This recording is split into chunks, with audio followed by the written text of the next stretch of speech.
চুকে নেই সালা।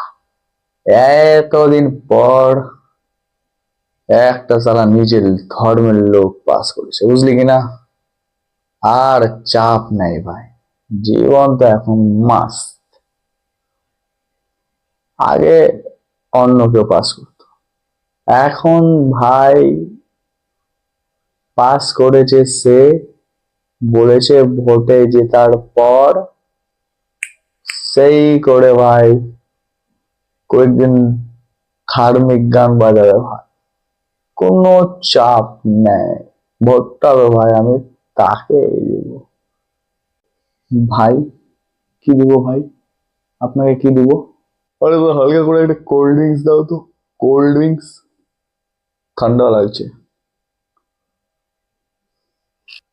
কোল্ড ড্রিঙ্কস ঠিক আছে দিচ্ছি, একটু থামুন। কোল্ড ড্রিঙ্কস দাদা 20 টাকা দাম। আরে দাদা 20 টাকাই তো নিবেন, দিন। বাইকে 1 লিটার পেট্রোল ভরলাম, ক টাকা?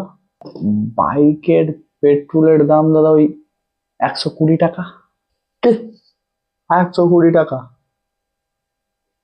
আরে ভাই আমি সরকার পক্ষের লোক, আমাকে 120 টাকা দিতে হবে ভাই?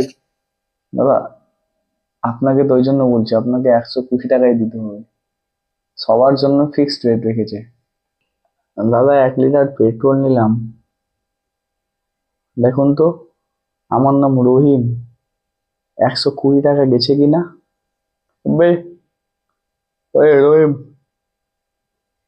আমি দীপক, তুইও 120 দিস, আমিও 120 দিবে, লাভ কি হলো ভাই? ওই সেম কেস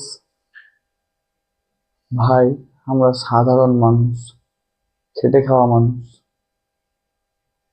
ভোটটা দিলাম, তাকে জেতালাম, কিন্তু ভাই আমাদের আর্থিক অবস্থা যে উন্নতি হচ্ছে না, কি করব? সেম কেস ভাই, ভোটটা আমিও দিলাম, আমিও জিতালাম, আমাদেরও কোনো উন্নতি নাই, ওই যা কার তা। আপনি দীপক, উনি রহিম, ভোটে দুজনেই জিতেছেন, কিংবা একজন জিতেছেন একজন হারবেন, বা এটাই তো হবে।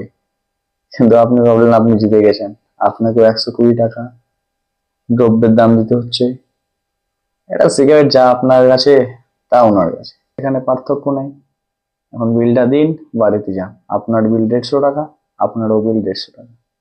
বাড়ি গিয়ে আবার মিছিলে যান, আবার বলুন আমাদের সরকার জিতে গেছে, আর ভাই কোনো চাপ নেই, সরকার আসবে যাবে, মনে রাখবেন।